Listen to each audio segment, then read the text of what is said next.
Në Shqipëri, çmimi i naftës ka një ligj të vetin dhe nuk është ai i logjikës.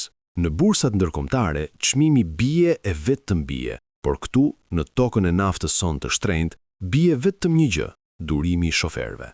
Çmimi mbetet i ngrirë te 214 lekë për litër, si një fotografi e keqe që nuk do të ndahet nga muri. Por jaj që çmimi nis të ngrihet në botë, dhe këtu fillon magjia. Menjëherë, si me një komandë sekrete, litri shkon lart e më lart.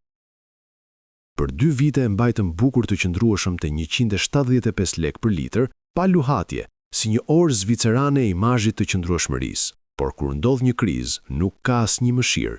Çmimi fluturon në 220 lekë për litër, me shpejtësi që do ta kishte zili çdo raket SpaceX. Duket se nafta këtu ka ndjeshmëri selektive. Kur çmimi bie jashtë, nuk ndikon as pak për ne.